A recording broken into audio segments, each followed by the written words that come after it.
One thing I would tell a friend who's thinking about applying to MongoDB is firstly, apply, but equally important is thinking about why. So why MongoDB? What interests you about the company?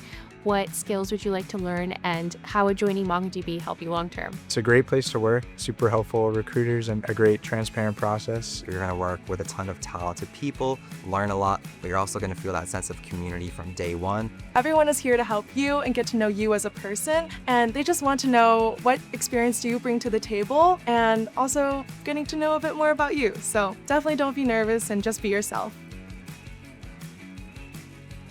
It's really taught me a lot about the kind of company I want to work for.